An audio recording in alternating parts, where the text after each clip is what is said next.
What's going on, everybody? Welcome back to the channel. Thank you so much for watching and subscribing. We've got a great video for you guys. We've got a new release of information that I think confirms why so many drivers are quitting right now. Before we jump into this video, we want to give a quick shout out to Buckle. Buckle is the best form of rideshare insurance, hands down. They will cover both of your policies, so any day-to-day driving as well as any rideshare driving. On top of that, our viewers will get $20 just by getting a free quote from the description, from the link in the description below. I definitely think this is worth checking out, guys. Let's jump in. Ride-hailing drivers say they are taking home about $6.20 an hour under a law that was approved by California state voters a couple of years ago, according to a report published recently. Prop 22. Which is in legal limbo after a court deemed it unconstitutional last year. Among other things, promised 120% of the state's minimum wage to gig workers, but according to the report developed by the National Equity Atlas and Rideshare Drivers United, which the groups say is the first driver-led study using directly collected earnings data and working conditions to assess the impact of Prop 22, the reality falls far short of that promise. The ride-hailing companies and DoorDash were throwing millions of dollars at it, but not at me, said Dominique Smith, a driver for Uber and Lyft in the Bay Area. I definitely wasn't a fan of Prop 22 to begin with, and I'm definitely not a fan afterward. The effects of the California law backed by Uber, Tech, and Lyft Inc. and other gig companies like DoorDash are important and potentially far-reaching as the companies try to expand Prop 22 into something similar. What Uber has dubbed the Independent Contractor Plus model. Ooh.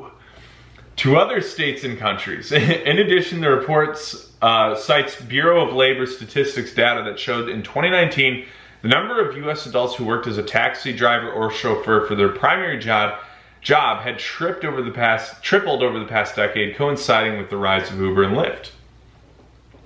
The report is based on data from nearly 12,500 rides by 55 drivers for Uber and Lyft. Though the earnings analysis is based on an even smaller sample of 21 drivers for whom the researchers had enough data. Drivers' median gross pay, including bonuses and tips, was $26.30 an hour, according to the report. To arrive at the per hour median take-home pay figure, the report's authors took into account the drivers' hours worked, plus benefits they would be entitled to if they were considered employees, such as reimbursement for driving expenses, unemployment insurance, paid leave, and workers' comp.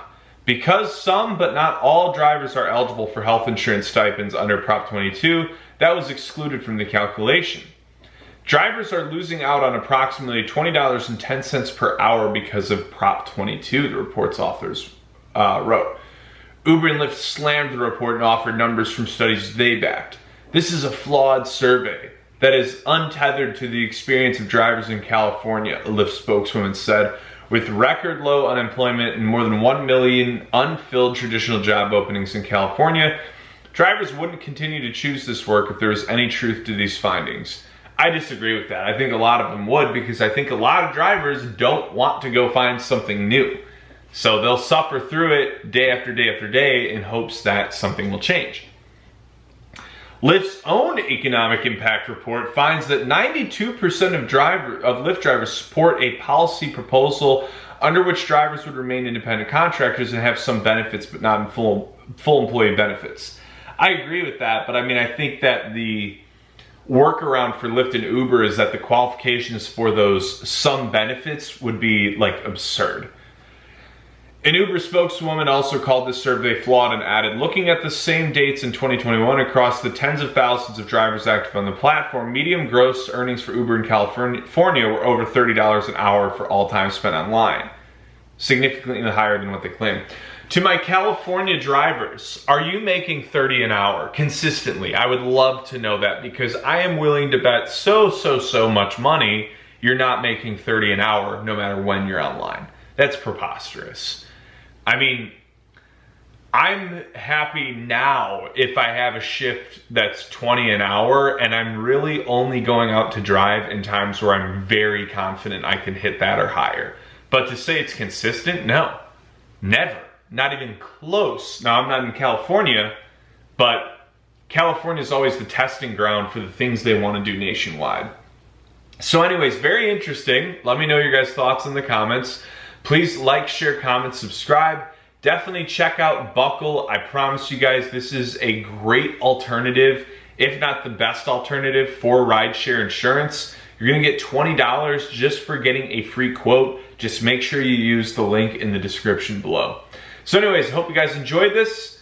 Hope you guys crushed it out there this week as well. And stay tuned for more updates.